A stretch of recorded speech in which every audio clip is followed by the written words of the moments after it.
En Côte d'Ivoire, la Coupe d'Afrique des Nations continue. Cela fait une semaine que la compétition est lancée avec déjà son lot de bonnes et de moins bonnes surprises, de petites polémiques aussi. L'occasion pour nous de faire un bilan de cette première semaine de Cannes avec Lise-Laure Etia, notre journaliste spécialiste des sports à TV5 Monde, qui est toujours en plateau avec nous. Lise-Laure, on commence par ce carton plein, évidemment. Pour le Sénégal et le Cap-Vert, les deux pays sont qualifiés pour les huitièmes de finale. Le Cap-Vert, c'est un peu la surprise, on peut le dire, de cette compétition. Effectivement, le Cap-Vert, c'est une surprise. Alors, ce qu'il faut savoir du Cap-Vert, c'est que c'est un pays, ce petit pays, comme dit Césaria Evoria, qui a participé 4 fois à la Coupe d'Afrique des Nations. Première participation, c'était en 2013. Et déjà, c'était donc le petit poucet de la compétition. Et ils étaient arrivés en quart de finale. Donc ce n'est pas vraiment une surprise. Ensuite, je pense qu'ils ont fait, en 2015, ils ont fait une autre CAN. Ils ont été éliminés en phase de groupe. En 2022, au Cameroun, ils sont arrivés, le Cap-Vert est arrivé en huitième de finale. Donc, c'est pas surprenant aujourd'hui de voir cette équipe à ce niveau de la compétition. L'exploit, je pense, pour le Cap-Vert aujourd'hui, ce sera de passer les quarts de finale qu'ils avaient atteints en 2013. Notre deuxième invité, Hervé Kouamouo, consultant sportif, vient de nous rejoindre en studio. Bienvenue.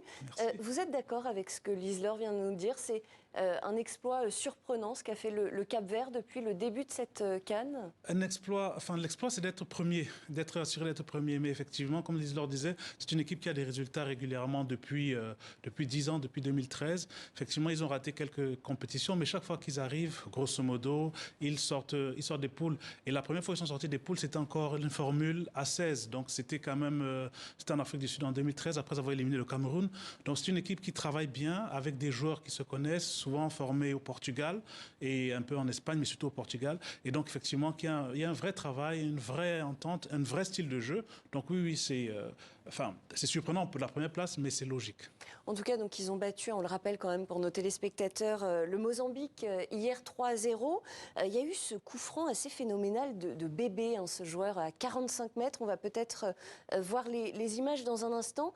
Ce joueur Bébé, c'est la révélation du début de la CAN. Alors, c'est un joueur, une des révélations. C'est un joueur peut-être qu'on ne connaît pas assez, mais c'est un joueur qui a évolué à Manchester, qui a évolué également chez les juniors au Portugal.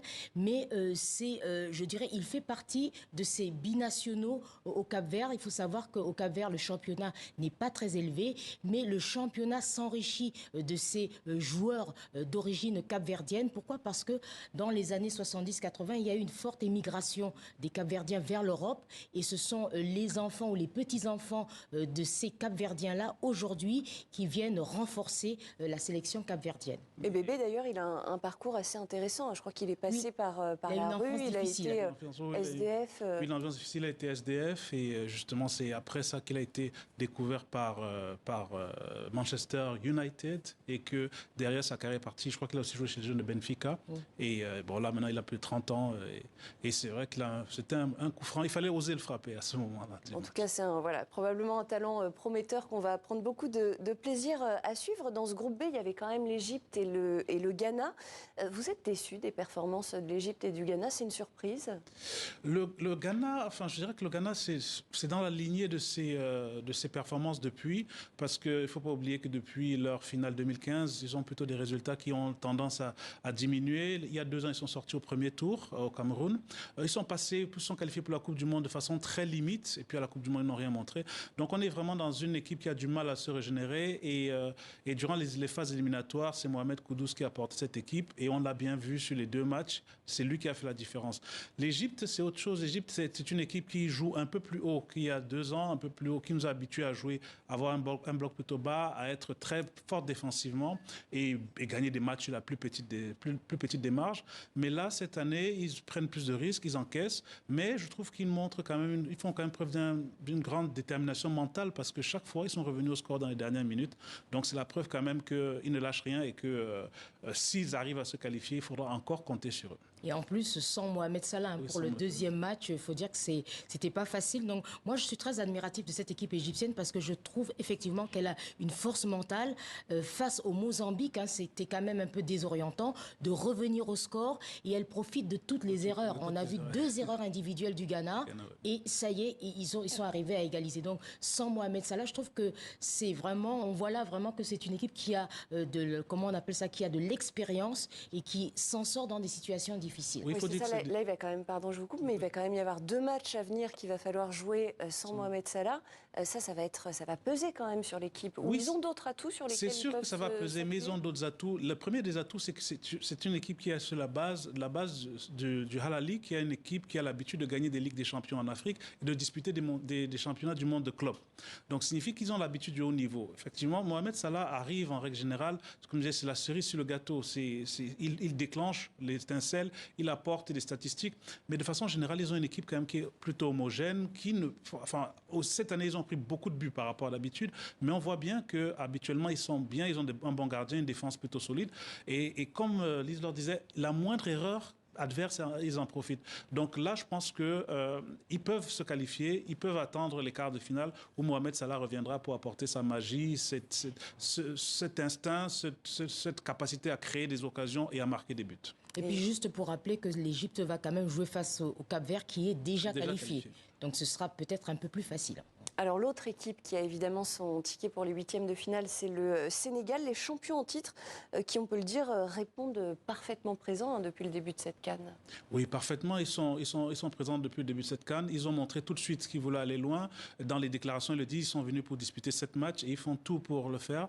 Et par rapport à il y a 2 ans, ils ont cette variété offensive. Ils ne sont plus dépendants de Salah. Ils ont marqué 6 buts en 2 matchs, dont 3 buts par match.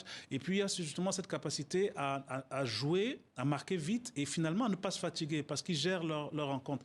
Hier, comme lors du premier match, on se les a rarement sentis en danger. Ils se sont sentis en danger vraiment dans les dernières minutes parce qu'à force de maîtriser, entre guillemets, ils se sont un peu mis en danger. Mais sinon, c'est une équipe qui est solide, qui est bien en place, avec une variété technique et un banc fourni. Donc oui, effectivement, c'est une équipe qui a montré qu'elle est bien en place pour éventuellement se succéder à elle-même.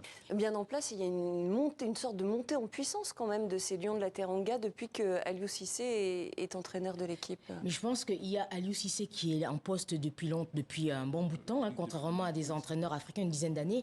Mais aussi, je pense que ce qu'il faut saluer, c'est la formation sénégalaise. C'est un pays qui, depuis quelques années, a mis l'accent sur la formation. On a les Jambars, on a Génération Foot, on a Sacré-Cœur. C'est vraiment la formation. Et d'ailleurs, Lamine Camara, qui a été cette année sacré meilleur jeune joueur africain, et vient de cette formation. Donc, c'est un mélange. C'est lui qui a marqué un doublé face à la Gambie. Donc, cette équipe sénégalaise, je veux dire, il y a l'avenir, mais l'avenir qui est déjà préparé avec tous ces jeunes et on ne compte pas les trophées qu'ils ont remportés dans les sélections juniors. C'est tout simplement impressionnant. Alors, il y a la compétition sportive et puis il y a tout ce qui se passe aussi en marge de la compétition, notamment en conférence de presse avec cette information qui était sortie en décembre et qui a ressurgi cette semaine et qui concerne Aliou Cissé. Il y a un journaliste qui lui a demandé s'il était vrai qu'il n'avait pas été payé, qu'il n'avait pas reçu son salaire depuis 6 mois. Et il a répondu, avec plutôt avec humour et avec le sourire, Aliou Cissé. Il a dit effectivement c'est un entraîneur qui a faim, qui conduit son équipe à la CAN. Lise Laure, comment est-ce que c'est possible qu'Aliou Cissé n'ait pas été payé depuis 6 mois? Alors, cette information n'a pas vraiment été confirmée. Alors, cette information, elle est sortie. En tout cas, lui, il a l'air de la confirmer.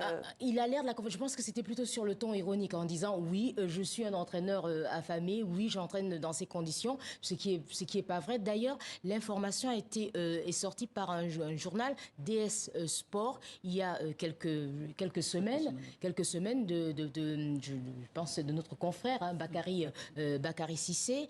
Et en interne, moi, ce que j'ai appris, c'est que ça n'a pas du tout plu à la Fédération sénégalaise de football. Ils ont réagi ou pas encore? Non, il n'y a pas de réaction officielle depuis. C'est vrai que c'est un système où il y a la Fédération, le ministère, et en règle générale, il n'y avait pas de problème en réalité. C'est-à-dire, il n'était pas, lui-même n'a rien réclamé. Et je pense justement qu'en conférence de presse, il a joué sur la question du journaliste. Parce que le journaliste lui a demandé, est-ce que c'est un sélectionneur qui a faim Et lui, il a répondu sur oui, c'est un sélectionneur qui a faim, mais peut-être faim de titre. Moi, je pense qu'il a joué parce qu'il sourit à la fin. Il a joué sur le double sens, sur l'ambiguïté, et pour montrer, parce que c'est un journaliste camerounais qui pose la question, c'est pas un journaliste sénégalais. Donc effectivement, au Sénégal, il y a eu cette question, mais qui a été vite mise sous le boisseau parce qu'il fallait préparer la CAN. Et depuis, il n'y a pas eu de réaction. Mais je pense que lui, il a bien utilisé ça en rappelant qu'il a faim. Et tout, parce que la conférence de presse, c'était un jeu. Il a taquiné tout le temps les journalistes camerounais en utilisant le fait que les Camerounais sont arrogants avec l'aspect continental, avec tous ces éléments. Et donc, le fait de poser la question sur la fin... Il y avait eu cette phrase d'un joueur qui disait le Cameroun, je ne sais plus, se prend pour le continent, mais ça n'est que l'hôtel continental. Alors ça, c'est El Hadji Diouf. Voilà, c'est ça. Ça n'a pas du tout plu. C'est El Hadji Diouf. Voilà, mais peut-être qu'il a dit des vérités aux yeux de certains. Voilà. Alors, puisqu'on parle des Camerounais, effectivement, ça fait partie peut-être du lot de déception. L'ambiance a été assez amère hier chez les supporters camerounais après cette victoire du Sénégal 3-1. Il y a eu beaucoup de réactions. On sait, Lise-Laure, que vous avez été, vous aussi, très déçue. Vous étiez à fond aussi, hein. derrière les Lions indomptables. Alors, il y a eu beaucoup de réactions des supporters camerounais. On va les découvrir et on commente dans un instant. Alors, on va...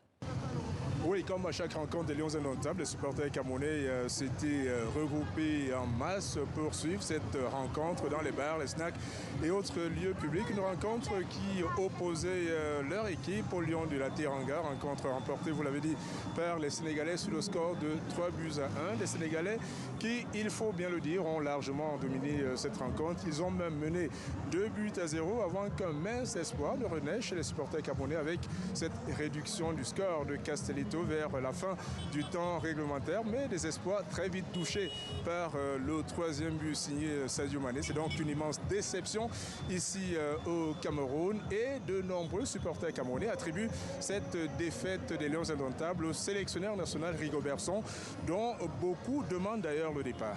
Je suis déçu. Vraiment, je suis déçu. Mon père, j'ai payé 4 maillots. Il y a même le long de mon gars derrière, ça ne va pas. On nous gagne 3-1, ça ne va pas. Il faut que Eto'o voit la faire, sinon on ne peut pas. On n'a pas une équipe.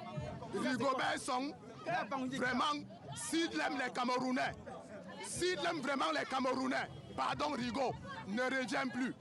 Laisse l'affaire là. Malgré cette défaite, il reste tout de même un mince espoir pour les Lions indomptables du Cameroun pour passer le premier tour, ce qui serait la moindre des choses. Mais la prestation des Lions lors de leurs 2 premières sorties n'augure pas de lendemain qui chante pour cette équipe du Cameroun.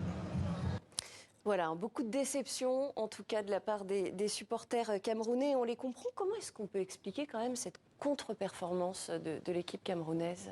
Déjà, il y a 2 éléments. Le premier élément, c'est que l'équipe sénégalaise est déjà beaucoup plus forte. Ça, c'est sûr. Ensuite, je pense qu'il y a des errements dans la gestion de l'équipe parce que chaque match est l'occasion de tests de nouveaux schémas de jeu, de nouveaux positionnements, de nouvelles compositions.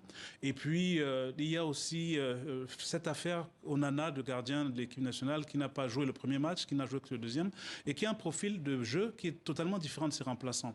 Donc là-dessus, on se retrouve avec une équipe qui finalement n'a pas l'habitude de jouer ensemble, a des intentions différentes, et puis forcément face à une équipe comme le Sénégal qui est beaucoup plus forte, ça se paye cash, parce que je trouve que l'équipe du Cameroun a mieux joué que le premier match, mais l'opposition était largement plus forte. Je pense qu'on est aussi dans un autre cycle. Hein. Comme disent certains, l'ère de Roger Mila, l'ère de Samuel Eto'o est révolue. Et c'est vrai que la Fédération camerounaise de football traverse une grosse zone de turbulence.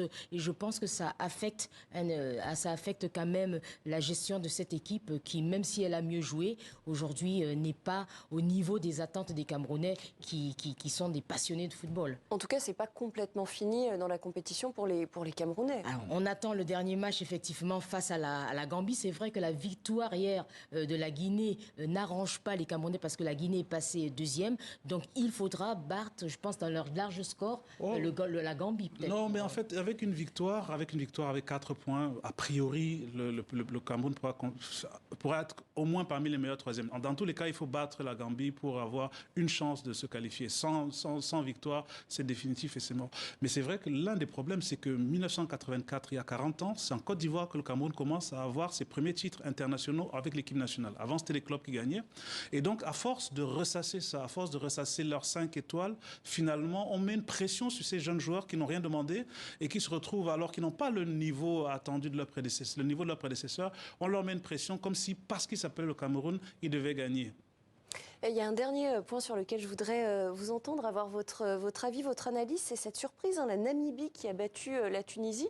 La Namibie, on n'en parlait pas beaucoup jusqu'à présent. Moi, je pense qu'ils s'appellent d'ailleurs les Braves Warriors, ils portent bien leur nom. Hein. Je pense qu'on devrait se méfier de cette équipe namibienne. C'est sa 4e participation. Et il ne faut pas oublier qu'en mars 2023, c'est cette équipe qui avait battu le Cameroun lors des qualificatifs de la CAN 2023. Et le Cameroun avait dû attendre le mois de septembre face au Burundi pour se qualifier. Donc je pense qu'ils ne sont pas venus faire de la figuration. Et les Aigles ont vu de quel bois ils se chauffent un peu. Oui, c'est une équipe redoutable quand même. Effectivement, c'est une équipe sans gros stars, mais qui est bien homogène, qui est bien... Beaucoup de joueurs qui jouent en Afrique du Sud. Et effectivement, ils avaient pris 4 points sur 6 contre le Cameroun. Merci beaucoup à tous les deux. J'espère qu'on vous reverra sur ce plateau prochainement pour un prochain point d'étape sur cette CAN. Hervé Kouamouo, consultant sportif, et Elise Lauretiat, notre journaliste sport à TV5 Monde.